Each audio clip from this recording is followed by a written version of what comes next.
guys, come here. Welcome back to Langrisser and News from the future. So, the second hero that is coming to the CN server in November to December period will be the hero known as Gun or Gun in the Japanese pronunciation, because his spelling is just so weird, spelled as Gun. And alright, before we carry on, the very great thanks to information shared and provided by the Langrisser mobile app. Alright, here we go. So, looking at this hero, his art style, when a lot of fans first have a look at it, they can't believe these are characters that is from the art of Langrisser. It definitely looked like some other Chinese game. And initially, a lot of people thought these characters came from another one of Zilong's game known as 天地劫, and it's a very similar game like Langrisser, however, is being more depicted and drawn in a much more Chinese water art styles for their work, which is definitely very similar to how Gun looks like.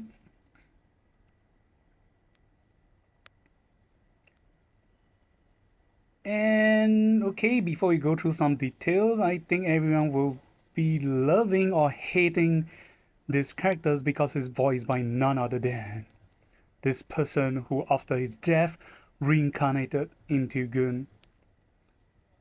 Just kidding, but anyway, he is voiced by Mr. Yoshimasa Hosoya, who has previously voiced from the characters from Mobile Suit Gundam, the Iron Blood Orphans, and is voiced on one of the characters. And sorry, I don't watch that series. However, the one on the right, I definitely know it. That is Reiner Braun from Attack of the Titans. Oh, sorry, Attack of Titans, aka Shingeki no Kyojin. And yep, definitely a lot of fans, once you saw this picture, you either either you like this guy or you're definitely gonna hate him to death. And okay, so as you can see, he is voiced by Mr. Yoshimasa, and as you can see, his name is spelled as Gunn, and it can be pronounced as just Gun in the English pronunciations, or the Chinese is called Guen, and if translated to the Japanese version, just something I find it to be interesting up this is Gun and Gun in Japanese. The most similar things that you can be translated as is either also gun, or in more ancient terms is known as spear, and that is very similar to his own characters and also like a martial styles.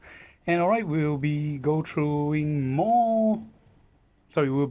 more of his backstory now. So he is the direct descendant of the first generations, or should I say the first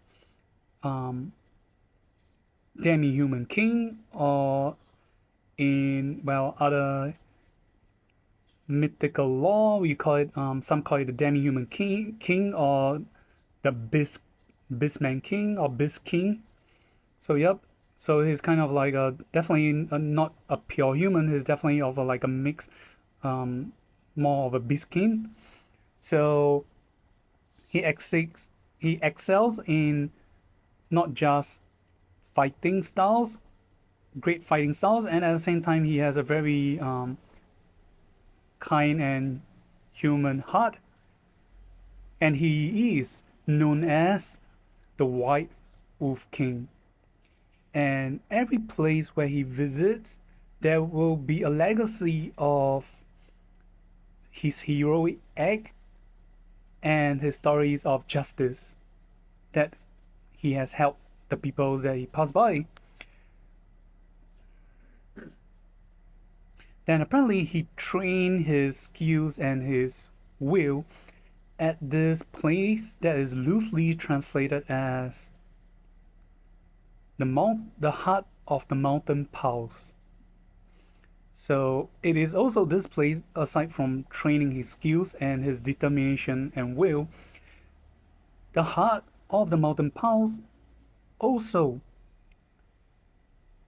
guide him to find the once forgotten truth, which is apparently, if you guys manage to, whichever other servers outside from the CN server, by now you should have known about this ancient invasion or war about this monster type that has evaded the land of Toiwar. So I will be skipping that a bit.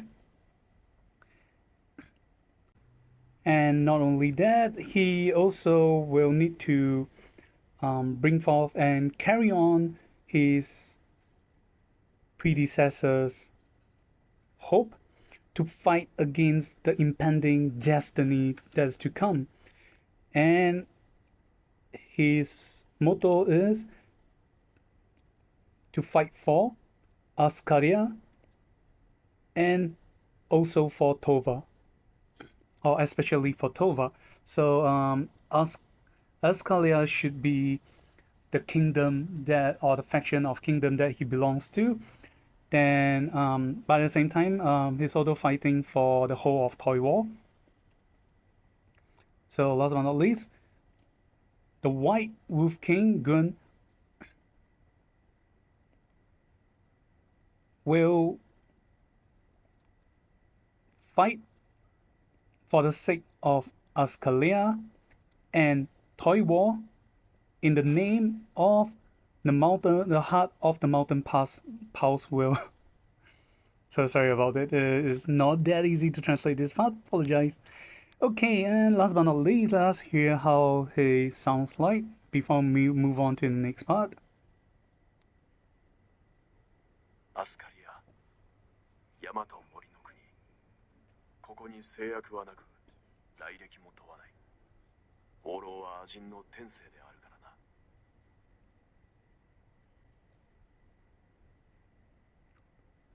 So he's saying Askalia, full of mountains, a kingdom full of mountains and forests. There is no restrictions here, and though there's no questioning or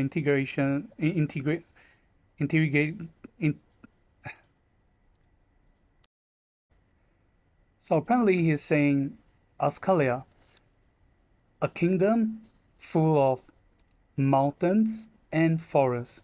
There's no restriction here, there's no questioning of your whereabouts. For wandering or drifting lies in the nature of all demi-humans. So right, let us listen to his speech again. アスカリア、大和森の国。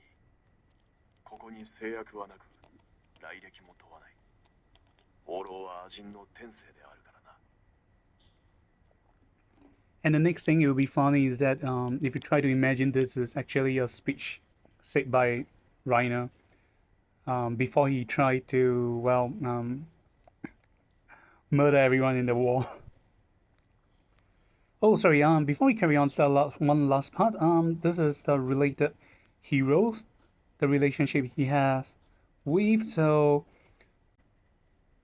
apparently, after he have fully inherited the heart of the mountain pulse, Gun is able to pick and get information from the first generation's demi-human king memories and see the past of Toivo. That include the disasters that have descended in the past and those people that fight against the disaster.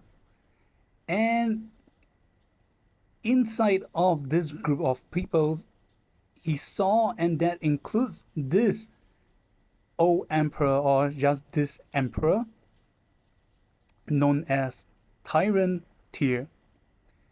And apparently he went to find apparently for somehow he managed to meet up and he managed to duel with Tyrantia. Goon recognized this power and force that he have seen from his memory and is confirmed this is that Tyrantia he saw from the memory. Because apparently some time has passed, people will age,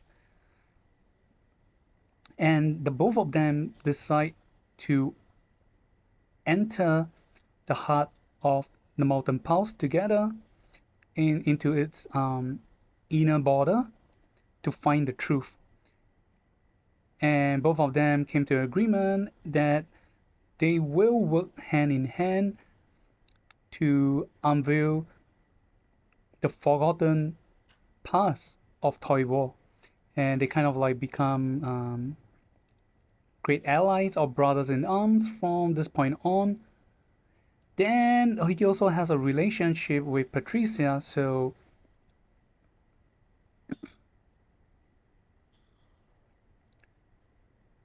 the story about him and Patricia is that in order to meet the the Empire's Emperor Tyrantia, Gwen forcefully barged into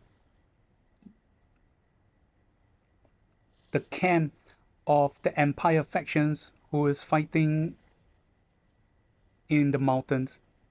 And apparently he has apprehended by Patricia. But after joining forces with Tyrantia, and so apparently so the first part is that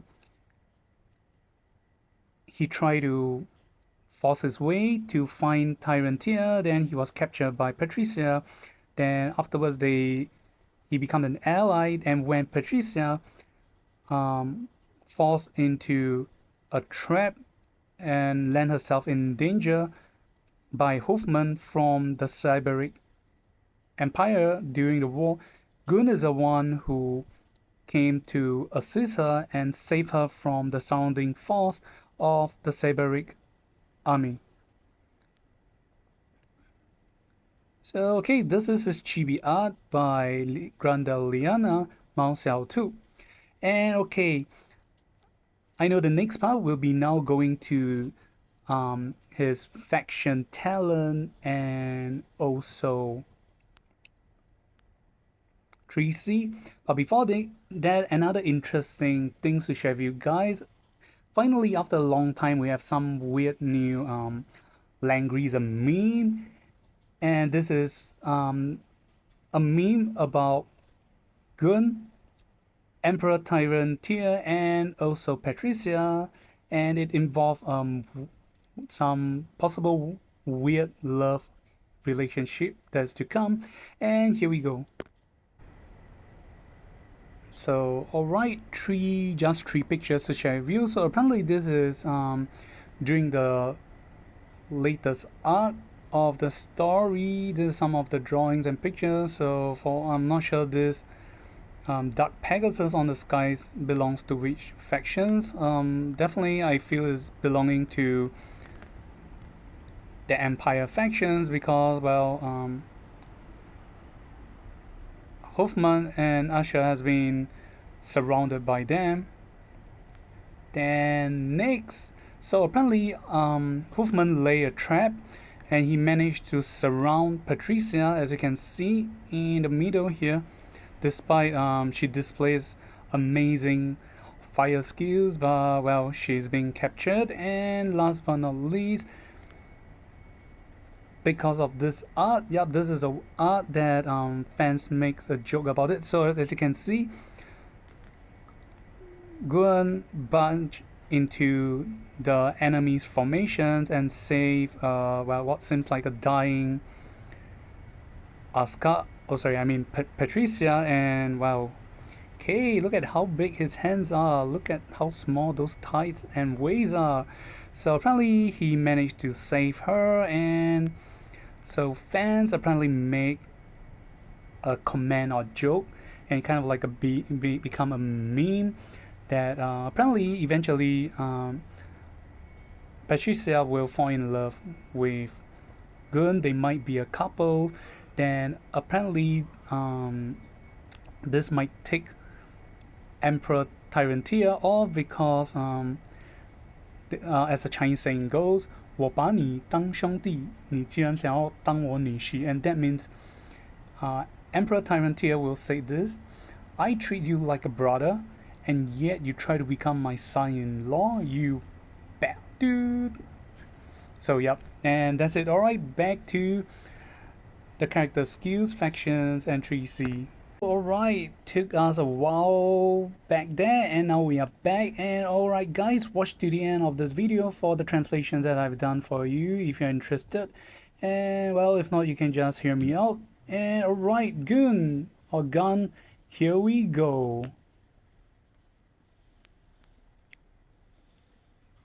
Okay, the demi-human king or the beast king.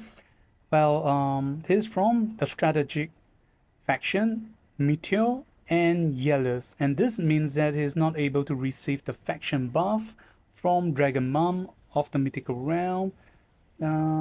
Sad for him. Then alright, going to his talent. Okay, it's roughly translated as Will of Wolf King. So the effects are as follow. Number 1, increase damage dealt by 30%. Number 2, after battle, heal HP based on 30% of damage dealt. Number 3, at the start, gain the buff Power of Moonwolf. The Power of Moonwolf buff will provide the following 2 buff effects. The first being increasing your movement speed by +2. Second, when receiving death blow, Gun will revive with 20% of HP, then Power of Moonwolf buff will be removed. Number 4, after Power of Moonwolf buff effect is removed, you will gain another buff known as Vengeance Lone Wolf, which has the following 4 effects. The first being, when initiating battle, the hero can attack an additional 1 more time. Second, the unit attack will be counter.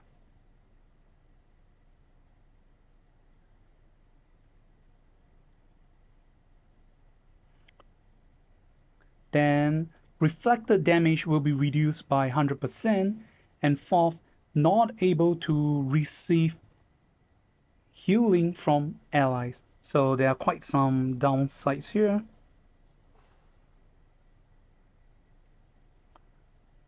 And in case just now I get a bit startled there because I thought I said wrongly for the second point is the unit attack will not be counter. Means your attack cannot be counter attack back by the enemy.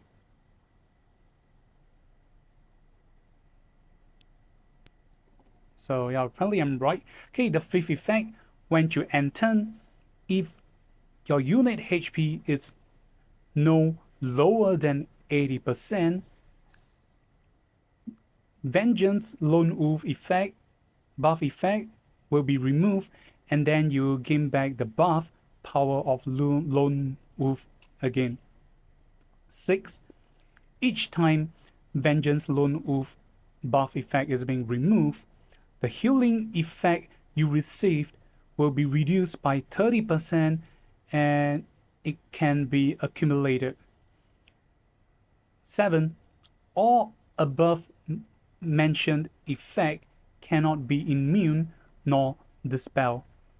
So it's a very personally I feel that it is a very unique and strong hero. He has great damage increment, then he can heal, he has self-healing ability, Then he has this buff that he gained at the start, able to move 2, means he's able to move 5 minimum. And when he received that blow, he can resurrect, though it's pretty low for 20% at rank 6. Then however, when you die and get resurrected, this buff will be removed. Then you gain another buff, which is to help you, or the aim of this buff is for you to try to kill off a one-shot enemy, because you can do double attack, and any reflected damage done to you will be reduced by 100%. Then the enemies cannot counter. The great downside is that you'll not be able to receive healing from allies. However, you will still be able to heal yourself. However, each time the second transformation is the second buff, the second type, the Vengeance Lone Wolf, is being removed and changed to another buff, your healing received will be reduced by 30%, and not to mention that it can be stacked, which is the only downside. So basically, Gun, his aim is not to survive long in battle. His aim to just go out and try to take out the strongest threat the enemy has in their team against you. So yeah, it sounds a bit long, complicated, and confusing. So you can watch to the end for the translations. It will be much more detailed. So alright, to his exclusive skill 1, the ones that's mentioned here, and of course on this video we'll be only going through exclusive skills and 3C, then the rest will only be seen during the demo play. And a great news for you guys, he has 3 exclusive unique skills compared to other heroes with only 2. So the first is Wolf Shadow Strike. It has a 2C skills, has a CD of 3, the range is 4. The AoE type is physical single target, and the effect are as follow. So his skills, again, compared to his talent, his skills are more straightforward. So the effect as follow: 1, teleport in a straight line to beside target enemy empty block. Second, deal 1.5 times damage to enemy. 3, if there's no ally 1 block around the enemy target, you will cause stun before battle for 1 turn. And in case you're wondering, if there's no ally 1 block around the enemy target, it is talking about the enemy's ally, not your side, the enemy's side. So this skill is very great against any enemies that's kind of like single out or out of their formations. So this skills, by targeting that, not to mention this is a range 4 skill, so you will move like 5 plus 4 is a 9 range skills. Then if the enemy is just single out, you can cause stun before the battle. That is pretty cool. Okay, moving to his second exclusive skill. Okay, this is the one, Fearless. It's a 1C skill. The CD, range, and AoE type are all new. It is a passive skill. The effects are as follow. Number 1, when you have buff, Power of the Moon Wolf, all possible terrain is treated as flat land. This means you'll be able to walk through them or walk past them. Second, when you have the buff Vengeance Lone Wolf, the unit will ignore class disadvantages. So apparently you will need, I personally feel that this is definitely the important MVP of the skills. You definitely need to bring this alone, because by bringing this, once you die and resurrect once, you become Vengeance Lone Wolf. You'll be like Zaridas 2.0. Your unit will ignore class disadvantages, and that means the best is transforming to the demon class type for more stats. But of course, this is just my suggestion. What do you guys think? You can leave it down in the comment section below. Then the third is known as, oops, keep highlighting the wrong spot. Alright, is known as Assault Charge. It's a 2C skill, has a CD of 3, the range is 3, the AoE type is physical to block. So again, it's a teleportation skills like the first one. So the effects are as follow. 1. Teleport to target block and deals 0.36 times AoE damage to enemies 2 blocks around you.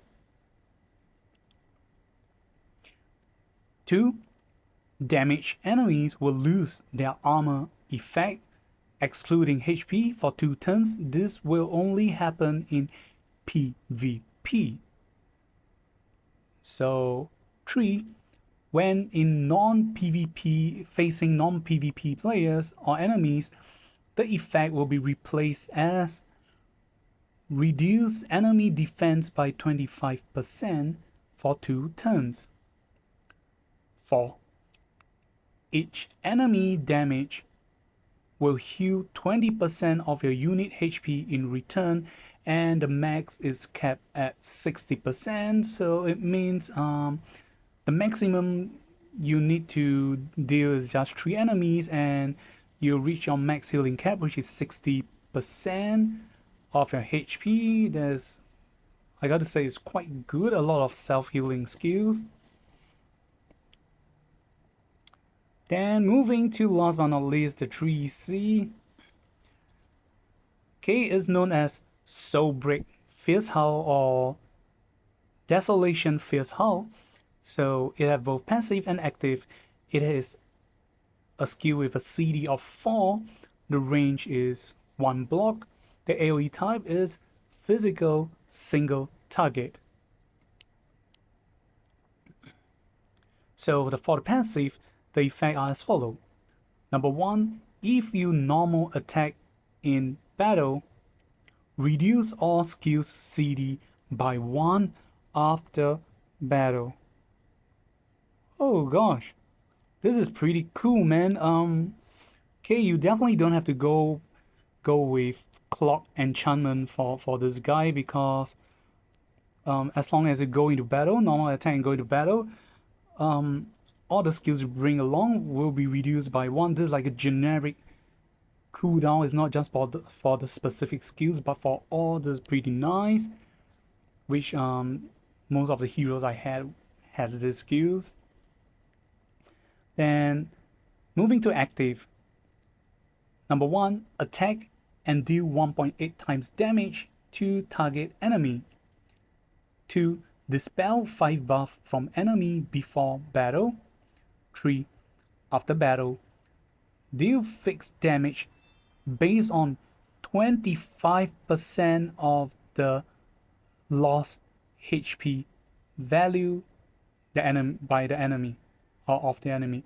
So I repeat again, after battle, you will deal a fixed damage based on 25% of the enemy lost HP, meaning if you go into battle and you make the enemy lose 1000 HP, then you deal an additional fixed damage of 250 as damage against the enemy, because that is 25% of 1000. So in case you guys got a bit confused. Number 4, after casting these skills, you obtain command aura effect for 2 turns. This command aura effect are as follows. First, enemies 2 blocks around you will have mobility reduction. The lower their HP value are, to a maximum of -3. So apparently they didn't specify how many percent, but the more enemy lose their HP, the heavier this effect takes on them, to a maximum of -3 for their movement. Second, when the mobility reduction ability is in effect, enemies cannot guard. So the whole effect lasts for 2 turns, and this is pretty cool, I gotta say, because after casting this 3C, the 3C damage is quite high, 1.8 times. You get to dispel 5 buff. Then you will do an additional fixed damage follow-up based on their loss value. Then afterwards, this common aura will kick in. Enemy 2 blocks around you will have mobility reduction, and the max you can tax on them is -3. And when this mobility reduction ability is in effect, whether it's -1, -2, or -3, enemies will not be able to guard. So yeah, this is pretty cool. But currently, as for now, sad to say, I have not seen him being graded as like a tier 1 to tier 0 hero in the CN server right now. In fact, for this banner, the comments from most of the pro are this banner, both heroes are quite normal. They are not too OP, but they're not bad, but they don't really like excel as a top tier hero. But what did you guys think? Leave it down in the comment sections below. Remember to like and subscribe if you like the videos. Thank you guys for watching, and remember to watch to the end for the translation that I've done for you guys. And really thank you guys for watching the video, because I gotta say, for this past 2 video is not that well done because I've been quite sick for the past few weeks. But nonetheless, thank you guys for your support. This is Kami signing off, and goodbye.